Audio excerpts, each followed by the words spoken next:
예, 맨날 오해만 할 건가, 맨날 오해만 할 건가라는 제목으로 하나님 말씀 증거하도록 하겠습니다. 우리는 맨날 오해합니다. 사람에 대해서도 오해하고 또 뭐 고난에 대해서 오해하고 하나님에 대해서 오해하고 그 오해할 때마다 그냥 이렇게 생각하면 돼요. 내가 사랑이 부족해서 그렇구나. 오해하기에서 사랑하기로 넘어가면은 사실은 그것이 더 풍성해진다는 것입니다. 왜 오해하죠? 이 부분만 보기 때문에 오해하는 거죠. 사랑은 뭡니까? 전체에 대해서 반응하는 거잖아요. 그래서 오해 잘하는 사람은 남에게 문제가 있는 게 아니라 자기에게 문제가 있는 겁니다. 그릇이 작기 때문에 시각에 문제가 있는 거죠. 그러니까 더 알게 해주세요. 더 섬기게 해주세요. 더 사랑하게 해주세요. 그래서 사랑 쪽으로 가야 이게 풀리는 거지 뭐 상대방이 더 잘한다고 오해가 풀리는 게 아니라는 것입니다. 그래서 오해가 은사인 사람이 있죠. 그건 모자른 사람이에요. 지가 모자른 줄 모르고 맨날 오해하죠. 오해하는 사람은 마귀가 제일 좋아합니다. 그래서 선동하고 매도해버리죠. 누굴 매도하면 막 부안해도 하잖아요. 그 왜 그러죠? 그게 어리석기 때문에 그래요. 그래서 선동당하는 백성들은 민도가 떨어진다 그러죠. 왜 민도가 떨어져요? 오해가 은사니까. 그렇죠. 오해가 은사니까. 그러니까 성숙하지 못하면은 이게 선동, 매도 이런 데 잘 넘어간다라는 거예요. 예수님 십자가에 달릴 때도 보면은 선동하고 매도해 버렸잖아요. 그게 부분만 가지고. 그게 속아 넘어가죠. 그 얘기는 무슨 얘기입니까? 아직도 미숙하다는 얘기죠. 더 알아가고 더 사랑하게 되면은 해결이 된다라는 것입니다. 지금 욥과 엘리바스의 1차 문답에 대한 욥의 대답이거든요. 7장이. 욥이 지금 힘든 시간을 많이 보내고 있습니다. 근데 엘리바스는 또 오해하죠. 세상에서 제일 쉬운 고난에 대한 해답이 뭐라 그랬어요? 인과 응보. 그건 바보도 해요. 그건 누구나 다 해석할 수 있는 건데 자기 혼자 뭐 대단한 것이냐 이렇게 해석을 한다는 것입니다. 하나님께서 욥기를 우리에게 주신 이유는 뭐냐면 세상이 그렇게 단편적인 게 아니라는 거예요. 그보다 훨씬 더 깊고 넓은 딥 앤 와이드 그런 세계가 있다. 그리고 더 해석이 안 된다라는 거예요. 근데 해석이 안 돼도 이길 수 있는 방법이 있거든요. 더 사랑하면은 해석이 안 되더라도 이겨나갈 수 있어요. 더 사랑하는 쪽으로 나아가면 마지막에 해석이 되고 또 이해가 되는 거죠. 오늘 이 뒷부분에서 7장 뒷부분에서는 하나님 더 사랑하는 쪽으로 나아가게 될 때 이제 하나님의 것을 이해하지 못한다 할지라도 이게 넘어가게 된다는 것을 우리에게 보여주게 된다는 것입니다. 여기서 이제 이면 속에 있는 것들을 보여주고 있어요. 하나님에 대해서 오해하기 위해서 사랑하기 두 가지 얘기를 하거든요. 첫 번째는 하나님이 침묵하는 것 같이 보이시고 우리를 고난 가운데 이렇게 내버려 두는 것 같이 보인다 할지라도 하나님은 지켜보고 계신다는 거예요. 그리고 하나님은 우리와 함께 하신다는 거예요. 임재하고 계신다는 것입니다. 우리는 고통 속에 있을 때 이러죠. 하나님이 말씀도 안 하시고 뭐 하나님이 뭐 무슨 내 말을 듣는 것 같지도 않으시고 뭐 하나님이 부재하시는 것 같고 응답도 없고 뭐 이럴 때 우리가 느끼는 게 뭐예요? 이거 하나님이 이거 계시나? 근데 아니라는 거예요. 그때에도 여전히 하나님께서 우리와 함께 계신다는 것입니다. 오늘 이게 11절 12절 얘기인데 여기 뭐 아프다는 얘기죠. 그래서 내가 불평했다. 11절 보세요. 내가 마음의 괴로움 때문에 막 하나님께 불평했다. 뭐 그럴 수 있죠. 우리 감정에 문제가 있는데 사람에게 감정을 풀면 안 되거든요. 근데 하나님께 나와서 감정을 푸는 것은 일종의 기도입니다. 한나가 그랬죠. 하나님께 나와서 감정을 다 쏟아놓는 거예요. 이게 정제되지 않아도 됩니다. 정리되지 않은 감정도 막 쏟아부어도 돼요. 다윗도 정리되지 않은 감정을 막 쏟아붓잖아요. 지금 욥도 정리되지 않은 마음을 하나님께 쏟아붓고 있습니다. 시편 37편이라든지 뭐 시편 109편 이게 이제 뭐 저주시라 그러는데 저주시가 아니고요. 마음 쏟아붓는 거예요. 뭐 얼마나 속이 상하면 그러겠어요. 시편 109편 뭐 예를 하나 들어보면 8절에 그 원수놈의 연수를 짧게 해달라. 빨리 죽여버려 주십시오. 뭐 그런 얘기죠. 그 다음에 자녀들이 유리 구걸. 그 다음에 또 재밌는 게 뭐냐면 빌어먹게 해주세요. 원래 자식 욕 잘 안 하는데 그죠? 막 이렇게 욕을 하고. 그 다음에 그 아내는 과부가 되게 해주시고. 뭐 당연히 지가 죽으면 과부 되는 거니까. 그 다음에 고아가 됐는데도 이제 화가 안 풀렸는지 그 고아된 아이들에게도 은혜를 베풀 자가 없게 해주십시오. 이 중에 그냥 상처 주고 속 뿌리는 거죠. 막 그런 거. 자손이 끊어지게 해주시고 그 이름이 지워지게 해달라고. 이게 어떻게 다윗의 기도예요? 근데 이러고 끝나는 게 아니죠. 뒤에 가서는 뭐 하나님 그러나 뭐 찬미를 받으시고 뭐 나를 변화시켜 주시고 이렇게 바뀌는 거예요. 그러니까 무슨 얘기입니까? 자기 있는 불평과 원망이 있는 것을 그냥 액면 그대로 하나님 앞에 다 쏟아붓는 거예요. 하나님께 쏟아붓지 않으면 사람에게 쏟아붓죠. 사람에게 쏟아붓는 건 반드시 부작용이 있다라는 것입니다. 근데 지금 하나님 앞에 욥도 지금 쏟아붓고 있잖아요. 그러면서 깨닫게 되는 게 뭐죠? 12절 보니까 주께서 어찌하여 나를 지키시나이까. 원명 불평하고 있는데 하나님이 대답도 없는 것 같이 보이는데 지금 뭘 하나 명확히 믿고 있어요. 하나님이 나를 지켜보고 계신다는 것. 하나님이 함께 하신다는 것. 그거를 깨달았다는 것입니다. 욥은 뜻밖에도 하나님 나를 보고 계시는구나 이걸 깨달아요. 우리 인생 살다 보면 하나님이 어떤 설명도 안 해요. 뭐 해석도 안 해주고 위로도 안 해주고. 근데 느껴요. 아, 하나님이 나와 함께 하시는구나. 이게 고난이에요. 그래서 깊어지는 거죠. 이거 뭐 보통 사람이 느끼나. 우리 보통 어떤 때 하나님이 함께 한다고 느껴요. 뭐 이겼을 때, 뭐 돈 벌었을 때, 뭐 잘 될 때, 뭐 생일 파티할 때 하나님이 함께 하시네. 뭐 그것도 못 느끼는 사람이 있지만 적어도 뭐 하나님이 나를 사랑하시는가 봐 이렇게 느끼잖아요. 근데 침묵하실 때도 이게 진하게 다가와요. 아, 하나님이 나를 보고 계시는구나. 이 보는 게 느껴진다니까요. 이게 성경에서 가장 중요한 신학이에요. 임마누엘의 신학. 하나님이 어떤 상황 속에서 나와 함께 해주신다. 뭐가 걱정이냐는 거예요. 창세기 39장에 보면 요셉이 나오잖아요. 요셉이 처음에는 종으로 노예로 팔려가죠. 감옥에 들어가죠. 다 동일한 표현이에요. 39장 2절 보니까 하나님이 요셉과 함께 했대요. 그래서 형통한 자가 되었다. 그러니까 우리는 상황을 보니까 이게 말이 안 되는 거죠. 무슨 노예로 팔려갔는데 뭘 형통해 그러는데 아니라는 거예요. 하나님이 함께 하니까 노예지만 거기서도 탁월한 하나님의 능력이 임하는 노예가 되고 죄수지만 전체를 주도하는 죄수가 되고 함께 하니까 나중에 총리도 마찬가지예요. 함께 하는 총리가 되니까 나라를 다스리잖아요. 그러니까 중요한 것은 하나님이 안 계시는 쾌락과 호사보다 하나님이 함께 하시는 고난이 더 좋다. 이걸 붙들어야 된다는 것입니다. 고난이 그게 의미가 있기 때문에 그래요. 이번 주에 주일에 살필 내용이 사무엘하 5장인데 4장 5장인데 5장 10절에 이런 말씀이 나와요. 만군의 하나님 여호와께서 함께 하시니 이것도 임재예요. 임마누엘. 다윗이 점점 강성하여지니라. 그러니까 다윗이 강성했다 이걸 설명하기 이전에 먼저 함께함을 얘기해요. 함께 하니까 강성했다는 거예요. 함께하면 여러분도 강성해집니다. 어떤 상황 속에서도 이길 수 있다는 것입니다. 결국은 다윗의 일대기를 묘사하는 게 뭐예요? 하나님이 어떤 상황 속에서 함께 한다는 거 아니에요? 광야에서도 함께 했지만 왕에 대해서도 함께 했다. 결코 떠나지 않는다. 여러분 하나님의 임재와 하나님의 동행을 이렇게 고난 중에요. 이렇게 외로움 속에 훨씬 더 강하게 느낍니다. 그래서 이스라엘 백성들을 광야로 보내는 거예요. 광야에서 하나님의 임재를 더 강하게 느끼는 거예요. 하나님 나와 함께 해주신다. 함께 하시면 문제될 게 없죠. Is anything too hard for God? 하나님이 못할 게 뭐가 있어? 그거잖아요. 그 다음 나오는 거예요. 하나님이 이제 일하신다는 게 나오는 거죠. 하나님 함께 하니까 조형과 같이 보여도 일하신다. 에스더서의 주제 아니에요. 하나님이라는 이름이 한 번도 안 나오지만 그 안에서 하나님이 일하시는 모습이 제일 많죠. God works. 그게 에스더서 아니에요? 모든 상황을 주관하신다. 그 내용이 그러니까 에스더 정도의 수준의 이해력이 13, 14절에 나와요. 여기 잠자리에서 나를 위로하고 내 침상이 내 수심을 풀리라 할 때에 뭐 나를 놀라게 하시고 환상으로 나를 두렵게 하신다 이런 얘기가 나오죠. 그러니까 꿈속에도 하나님만 나타나셔가지고 말씀하기 시작한다는 거예요. 우리가 지금 제일 그 전도하기 힘들다 그러는 데가 중동 지역 아닙니까? 무슬림 지역. 그래서 그 우리도 어떤 나라 가서 이렇게 전도하잖아요. 하는데 쉽지 않죠. 만만치 않아요. 거기 종교 경찰이라고 있어가지고 뭐 찾아도 다니고 참 조심스럽게 해야 됩니다. 그리고 접촉이 너무너무 힘들어요. 그리고 그 예수님 소개하는 것을 아주 조심스럽게 그죠? 막 여러 번 살피하다가 이제 전하게 될 때가 있고 그래요. 근데 여러분 그거 아십니까? 요즘에 무슬림 사이에서도 부흥이 일어나고 있다는 거. 많이 주께로 돌아와요. 이런 사람들을 그 선교학자들은 BMM이라고 부르더라고요. 무슬림 백그라운드 빌리버스. 그러니까 무슬림 백그라운드를 갖고 있는 신자들. 무슬림 M, 백그라운드 B, 빌리버스 믿는 사람들. 이 MBB라 그러는데 MBB 숫자가 엄청나요. 지금 뭐 그런 얘기들 가끔 들려죠. 이란에서도 막 부흥이 일어나고, 그죠? 또 어떤 지역이라 얘기는 안 할게요. 뭐 막 일어나요. 그 핍박 중에서도 이게 일어나요. 그럼 우린 그러죠. 도대체 어떤 선교사님들이 저렇게 활약을 해서 저러나? 선교사님들 아니에요. 이게 7대3 비율이래요. 한 70% 정도는 꿈과 환상 중에 예수님이 나타나셔가지고 예수님 직접 전도하신 거래요.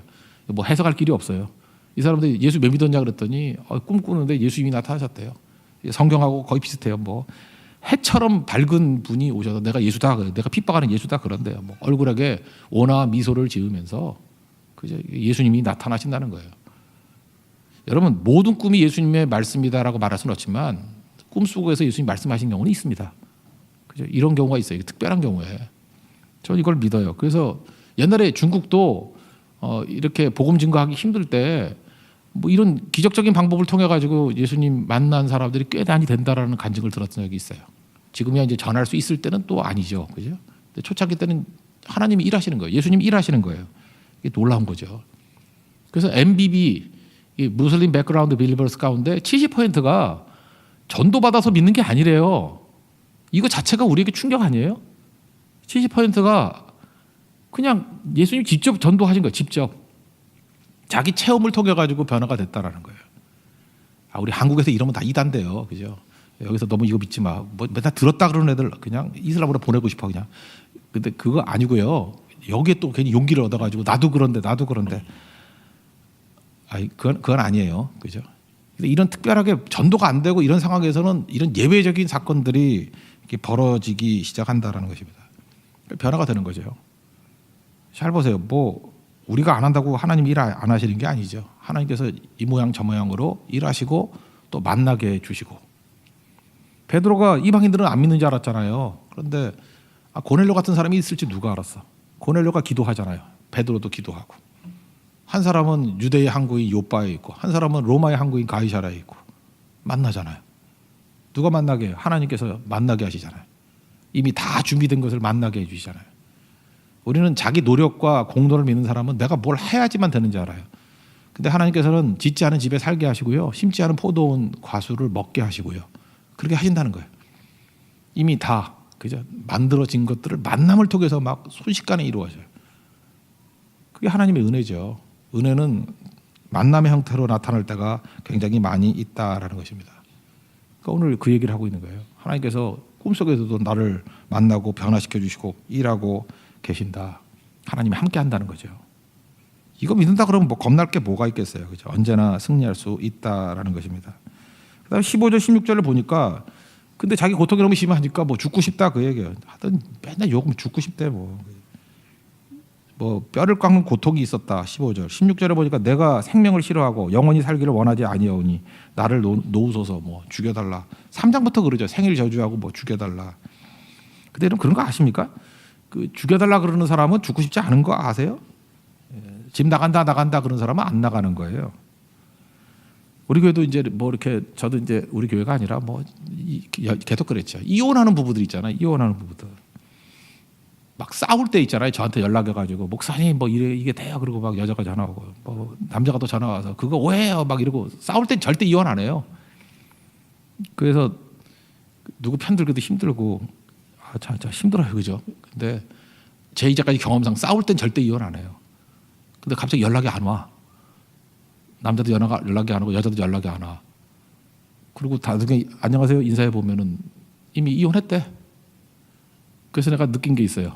이게 결정하면은 연락 안 하는구나. 징징댈 때는 아직은 소망이 있구나 그런 거죠. 다시 돌아가면 욥이 죽을 마음 없어요. 내가 목회자니까 알아요. 이거 욥은 죽을 마음 없어. 그러니까 죽을 마음 없으니까 죽여달라 그러지. 죽을 마음 있으면 조용히 죽어요. 죽을 마음 전혀 없다는 거예요. 그러니까 우리가 하나님 앞에서 해야 될 일이 뭐냐면 징징대는 것도 괜찮다는 거예요. 그죠? 내가 너무 힘들어 죽겠습니다. 그죠? 죽을 것 같아요. 바울도 그러잖아요. 고린도서 1장에 내가 뭐 이미 몸에 사형 선고를 받은 것 같다. 뭐 죽을 것 같다. 뭐 이러잖아요. 그죠? 근데 하나님으로 말미암아 새 힘을 얻었다. 뭐 그런 얘기가 나오죠. 그 위로장에. 그게 하나님 앞에 징징대는 거 아니에요? 하나님께 징징대면은 위로받게 된다라는 것입니다. 그러면서 지금 욥이 깨달은 게 뭐예요? 계속해서 깨달은 게 뭐냐면 하나님은 한마디 말씀도 안 하시는데 이렇게 보고 계시고 지켜보고 계시고 나와 함께 하시고 일으켜 주신다는 것입니다. 우리 숨소리까지도 다 아신다는 거예요. 옛날에 그 돌아가셨던 우리 친할머니가 맨날 그랬는데 전화 걸면은 뭐 문제 있냐 나한테 맨날 그래요. 그래서 어떻게 하냐 그랬더니 제 숨소리가 달라졌대요. 진짜 그 귀신이에요. 그 판 깔아야 돼 그죠 우리 할머니. 제 목소리 듣고 제 상태를 알아요. 나는 그 이상하고 그게 느껴져요? 이런데 거의 맞거든요. 그러니까 공포죠. 맞아요 그게. 그래서 어렸을 때부터 안 돼요. 제 목소리 뭐 어떤 때는 어떻고 어떤 때는 어떻고. 같이 많이 살지도 않았는데 그거 어떻게 알죠? 그런 거예요. 하나님께서 우리 호흡 소리만 듣고도 알아요. 작은 신음에도 응답하시는 하나님이에요. 아신다는 거예요. 그게 뭐예요? 계속 지켜보고 계신다는 거죠. 그 시편 8편인가요? 4절에 나오잖아요. 사람이 무엇이 간데 나를 뭐 돌보십니까? 진짜 그래요. 우리가 뭔데 하나님께서 그렇게 관심 갖고 돌보시는지 모르겠어요. 근데 하나님이 함께 하신다는 거예요. 이 고난 중에 깨닫는 깊이 있는 능력입니다. 그러니까 하나님 의지하면은 하나님 동행하면 강건해지죠. 그리고 승리하죠. 그리고 하나님이 일하시면 다 되죠. 뭐 걱정할 게 뭐가 있어요. 선교도 그렇고 하나님이 일하시면 되는 거예요. 그러니까 고난 중에 이 하나님의 지켜주심 또 하나님의 동행하심 이 차원을 깊이 깨달을 수 있는 우리 하나님의 종 되기를 바랍니다. 또 한 가지 욥이 깨달은 건 뭐냐면 더 나은 작품 만드신다는 거예요. 뭘 통해서요? 훈련과 테스트를 통해서 17절 그를 크게 만드사 그에게 마음을 두시고 18절이 제일 중요한 거죠. 아침마다 권징하시고 그 영어 성경 보니까 이그제민 시험하시고 그죠? 훈련하시고 이그제민 그다음에 테스트 그 뒤에 보니까 단련하시도다. 이그제민은 테스트 앤 이그제민. 그 우리 뭐 이렇게 만들면요. 이렇게 계단 같은 거 만들 때 한번 툭툭 건드려 보지 않아요? 제대로 됐는지 안 됐는지. 그죠? 옷 입었을 때도 이렇게 뭐 무술 같은 거 할 때 이렇게 툭툭 쳐보지 않아요? 제대로 됐는지 안 됐는지. 저 자전거 탈 때도 그랬는데 자전거 다 장비해놓고 난 다음에 이렇게 한번 탕탕 튀겨봐요. 혹시 나사 풀어진 소리 나는지 안 나는지. 그게 이그제민이에요. 하나님께서 우리 인생도 그 훈련하고 테스트 안 하겠습니까? 그러니까 고난이 일종의 그런 거죠. 이렇게 한번 툭툭 털어보는 거예요. 그래서 이게 제대로 가는지 안 가는지 하는 거죠. 저는 수학을 되게 좋아했거든요. 수학할 때마다 항상 안심이 되는 게 뭐냐. 중간마다 한 번씩 검사해 보는 거예요. 쭉 해보다가 검사 안 하니까 돼. 확인하고 또 나가는 거죠. 수학 얘기를 괜히 한 것 같네요. 이제 명절 앞두고. 검사 없이 쭉 하면 뭐예요? 쭉 풀다가 이거 아니래 그러면 어떡할 거예요? 그죠? 중간중간에 한 번씩 중요한 문제는 어려운 문제는 검사를 해야 돼요. 검사를 해서 여기까지 확실히 맞아. 가다가 또 한 번쯤 더 검사하는 거예요. 확실히 맞아. 그러고 가는 거죠. 그냥 처음부터 끝까지 가다가 이게 아닌가 봐요. 그러면 어떡해? 이산이 아닌가 봐. 그러면 어떡할 거예요? 체크해야죠. 그게 훈련, 이그제미넨 테스트라고요. 하나님께서 그렇게 하기를 원하신다는 것입니다.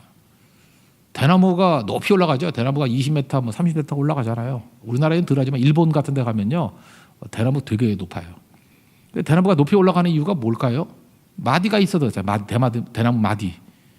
대나무는 한 3년, 4년 동안 안 자란대요. 그게 마디예요. 계속 정체에 있는 것 같이 보이는 거예요. 그게 훈련의 기간이죠. 안 움직여요. 그래서 마디 만드는 거예요. 뚱뚱하게 만드는 거야. 뚱뚱하게. 그렇지. 밤에 먹어서 뚱뚱해지는 거 말고 고난으로 인해서 뚱뚱해지는 거예요. 막 뚱뚱해지는 거예요. 딱딱해지죠. 그리고 3, 4년 만에 그냥 쭉 자란대요. 우후 죽순 그러잖아요. 비 온 다음에 죽순 나듯이 죽순이 나고 그러니까 대나무는 금방 자랐다가 멈추고 금방 자랐다가 멈추고 그걸 반복하는 거예요. 그게 대나무예요. 하나님께서 우리를 성장시킬 때도 마찬가지예요. 부흥의 기에 따른 게 쭉쭉 성장하고 정체기가 있어요. 근데 그 정체기가 의미 없는 게 아니라 마디를 만드는 거라니까요. 그 마디가 있으니까 20m 올라가는 거예요. 마디 없으면은 꺾여버려요. 난초같이 꺾여버린다고. 얼마 못 간다고. 그러니까 하나님께서 여러분 대나무같이 만들기 원해요. 우리 사군자 되게 좋아하잖아요. 매난국죽. 그죠? 제일 마지막에 그 죽 얼마나 좋아해요. 대나무를. 우리 한국 사람들. 매난국죽. 대나무 그 강건함, 높이 치솟는 기상. 이게 어디서 나와요? 사실은 이게 시험, 이그제미닌 테스트에서 나온다고. 그래서 이렇게 머무르는 거. 그때 강해지는 거죠. 그 드럼통, 이 석유 넣는 드럼통 맨날 옆구리 터졌대요. 근데 어떤 사람이 대나무 보고 인사이트를 어떻다 그러죠? 그 드럼통 옆에다가 주름을 잡았어요. 그랬더니 강도가 4배나 세지더래요. 이건 높이 올라가는 것도 있지만 강해지는 거예요. 하나님께서 여러분들 허접하게 살기를 원하시겠습니까? 아니죠. 높이 솟기를 원하시고 강해지기를 원하는 거예요. 그래서 대나무 주름같이 여러분 인생에 고난이라는 주름을 잡아주는 거예요. 정체라는 걸 주는 거예요. 그때 탄탄해져요. 우리 교회도 뭐 계속해서 성장했다 그러면 허접한 사람이 다 모였을 거 아니에요. 근데 고난이 오고 어려움이 왔을 때마다 정체되는 것 같이 보이는데 그때 알짜들이 다 모이는 거예요. 믿음이 굳건해지는 거예요. 그리고 또 도약하고 또 하나님께서 이기재미있는 테스트 그리고 다지고 난 다음에 도약하고 그러니까 성장기가 있고 마디기가 있어요. 마디마다 강하게 만드시는 능력이 있다라는 것입니다. 하나님께서는 그런 것에 해석할 수 있지만 우리 미켈란젤로 예를 든다 그러면 대리석 만들 때 돌멩이 하나 갖다 놓고 거기 데이비상 같은 거 만들 때 어떻게 한다 그래요? 이 망과 끌, 정치 이런 정 갖다 놓고 이렇게 쪼아내지요. 하나님께서 우리에게 이미 가능성을 다 주신 거라고요. 이렇게 데이비상 같은 멋진 걸작품이 나오기 위해서 우리가 할 일이 뭐냐면 덧붙이기가 아니에요. 여러분 잘 보세요. 덧붙이는 거는 가짜죠. 덧칠한다 그러잖아요. 덧칠하는 건 가치가 떨어지는 거예요. 원형에서 쪼아낼 때 걸작이 나오는 거예요. 모나리자 그걸 그려낼 때가 작품이지 거기다 덧붙임하면 그 가짜죠. 우리 인생도 마찬가지. 덧붙임이 아니라 사실은 쪼아내기예요. 쪼아내기. 아프죠. 근데 다 쪼아내면 걸작품이 나와요. 에베소 2장 10절에 나오는 우리는 하나님이 만드신 바라 포이에마라는 얘기인데 마스터피스란 뜻이에요. 걸작품. 쪼아내기를 통해서 걸작품이 나오는 거라고요. 그 19절부터 21절까지 보면 이제 죄 문제까지 다뤄요. 그 내가 범죄하였던들 무슨 해가 되며 뭐 21절 같은데 뭐냐 허물을 사하여 주지 아니하시며 뭐 이렇게 쭉 죄 문제를 다뤄요. 허물의 문제를 다뤄요. 하나님께서 우리의 죄와 허물을 방관하지 않으십니다. 그 깨끗해질 때까지 회개할 때까지 정결해질 때까지 우리를 훈련시켜요. 그래서 회개케 만들어요. 그 왜 그럴까요? 그래야 최고가 되죠. 아니 걸작품에 흠 있는 거 봤어요? 제가 지난주인가요? 이렇게 계속 겨울이 길어지는 거예요. 길어져 가지고 내가 브랜드 얘기는 안 할게요. 그 브랜드가 너무 욕을 먹을까 봐. 굉장히 싼 브랜드의 바지를 하나 오더를 했어요. 오더를 해가지고 입었는데 나 깜짝 놀랐어요. 이게 앞부분이 뜯어진 거야. 이 목사가 이거 어떻게 할 뻔해. 그래서 내리고 막 난리를 부리고 그리고 우리 아내한테도 얘기를 안 하고 내가 안방에다 벗어놨는데 오늘 보니까 없어졌대. 그거 지금 멀쩡한 건지 알고 어디 넣어놨는가 봐. 그거 또 입고 나가면 큰일 나요. 내가 미리 경고한다고. 빨리 그 책을 앞에가 찢어졌다고. 뜯어졌어요. 그래서 내가 유심히 봤죠. 이게 왜 이런가 했더니 일단은 메이드 인 차이나고 가격이 비싸지 않고 그러니까 내가 봐도 바느질이 허접해. 그죠? 이게 뭐 제일모직 이런 데 나온 데하고 달라. 이게 바느질 해놓은 게. 그 나머지 부분 보니까 이렇게 실 하나 뽑으니까 쭉 다 뽑히더라고. 큰일 날 뻔했고 내가 진짜 두 쪽으로 끼고 다닐 뻔했고 내가 별 생각을 다 했거든요. 근데 따뜻한데 연결 부위가 영 안 좋아. 그래서 그거를 명품이라 그럴 수가 없어요. 그건. 그게 탑 10인데 이렇게 하니까 이게 탑이 아니야. 이게 절대 탑이 될 수가 없어. 그죠? 그런 일이 벌어지더라고요. 그런 일이. 그러니까 명품 만들려고 그러면 하나님께 우리를 걸작품 만들려고 그러는데 그렇게 만들겠어요? 그건 아니죠. 이 걸작품 얘기한다 그러면 바이올린 얘기하잖아요. 스트라디바리우스, 안토니오 스트라디바리우스가 만든 것. 전 세계 한 600대 정도 남아 있다 그러죠. 근데 지금 실제로 연주 가능한 건 50대 정도라고. 그건 뭐 30억에서 한 50억 정도 한다 그러대요. 근데 그게 명품이 됐던 이유가 뭐예요? 이 18세기, 19세기에 살았던 사람인데, 그죠? 이태리 사람인데 이때 이 사람이 뭐 잘 맞는 것도 있지만 그 나무가 가뭄비 나무예요. 알프스산에 있는 가뭄비 나무. 근데 그때가 요즘엔 우린 좀 느끼는 것 같아. 유럽이 소빙하기였대요. 18세기가 유럽이 소빙하기였대요. 굉장히 추웠대요. 금년에 좀 많이 춥죠. 추위가 이렇게 오래 가잖아요. 그런 거 마찬가지로 이렇게 주기적으로 시기적으로 한 70년 정도가 소비강하기였대요. 굉장히 추웠대요, 유럽이. 그래서 그때 알프스에 있는 그 가뭄비 나무가 거의 뭐 여름을 겪지 못할 정도로 계속해서 이렇게 추위 속에 있었던 나무라는 거예요. 혹한을 견디다 보니까 나무 밀도가 촘촘해졌대요. 촘촘해지고 단단해지고. 그래서 지금은 스트라디바리우스 이런 거 못 맞는데 왜냐하면 그 나무가 없기 때문에. 그렇게 혹한기를 겪었던 가뭄비 나무가 지금은 없대. 지금 가보면은 널널하대. 그때 밀도가 안 나온대요. 그래서 그 추위와 혹한이 뭐 우리에게 좋을 건 하나도 없지만 추위와 혹한이 주는 건 뭐예요? 그게 스트라디바리우스 만드는 거예요. 그죠? 그게 최고가 될 수 있는 거죠. 하나님께서 우리를 그렇게 만드시다는 것. 그러니까 하나님이 명장이잖아요. 명장의 손에 이렇게 소빙하기를 겪은 가뭄비 나무 만나면은 스트라디바리우스 같은 최고의 작품이 남는다는 거예요. 이 소리 뭐 저는 그걸로 연주하는 거 들어봤는데 구분을 잘 못하겠어요. 뭐 그게 그거 같은데. 그죠? 근데 전문가들이 볼 때 이 떨림과 이 진동수가 다르다 그러잖아요. 하나님 절대 여러분들을 허접하게 만들지 않습니다. 우리는 잠깐 깨는 거에 대해서 얘기를 해요. 이 도자기 만드는 성경에도 뭐 토기장이 얘기를 많이 하잖아요. 토기장이가 명품 만들 때 깨는 게 더 많죠. 제가 너무 만화를 많이 봤나? 만화책 보면 한 1000개 깨고 하나 남기더라고. 그죠? 왜 그래요? 그 흠도 점도 없는 거 만들라고. 토기정이가 만족 안 하는 거예요. 나 이 정도로 만족 못해. 그래서 망치로 깨버리고 이거 아니야 망치로 깨버리고. 그러니까 우리는 지겨워 죽는 거죠. 주님 날 빚었다가 깨고 빚었다가 깨고 언제까지 이거 할 거예요. 걸작 나올 때까지. 평생 그 작업일 수도 있다는 것입니다. 그러면 뭐 감사히 여겨야죠. 그래서 하나님께서 지금 욥이 깨닫는 게 이거예요. 왜 나를 examine and test? 왜 나를 examine 하시고 나를 테스트 하십니까? 그 몰라서 묻냐는 거예요. 너 마스터피스, 포에만 만들라고, 걸작품 만들라고. 이런 거 이제 깨달아 가는 거예요. 초창기니까 되게 쉬운 깨달음이죠. 이런 깨달음 받았다는 거예요. 우리도 이제 초보입니다. 이제 이게 지금 7장 정도에 나오는 대답은 이제 초보예요. 이건 사실 이제 쉽게 이해할 수 있는 거예요. 하나님께서 고난을 통해서 우리가 깨닫기를 원하시는 게 뭐냐? 하나님이 함께 하신다, 지켜보고 계신다, 임마누엘 되신다, 하나님이 일하신다. 그거 깨달으는 거고. 또 하나는 examine 테스트 통해서 우리를 걸작 만드신다. 더 나은 작품으로 만들어 가신다. 그걸 깨달으라는 것입니다. 이거 이해돼야 한대요. 이해로 되는 게 아니라 믿는 거예요. 주님께서 이렇게 하신다고 믿는 거. 퍼즐 조각 가지고 우리 몰라요. 우리가 지금 보이는 건 퍼즐 조각이거든요. 근데 하나님께서 큰 그림 보여주시는 거예요. 이 조각을 가지고 이 그림 만들라 그래? 이거예요. 믿어야죠.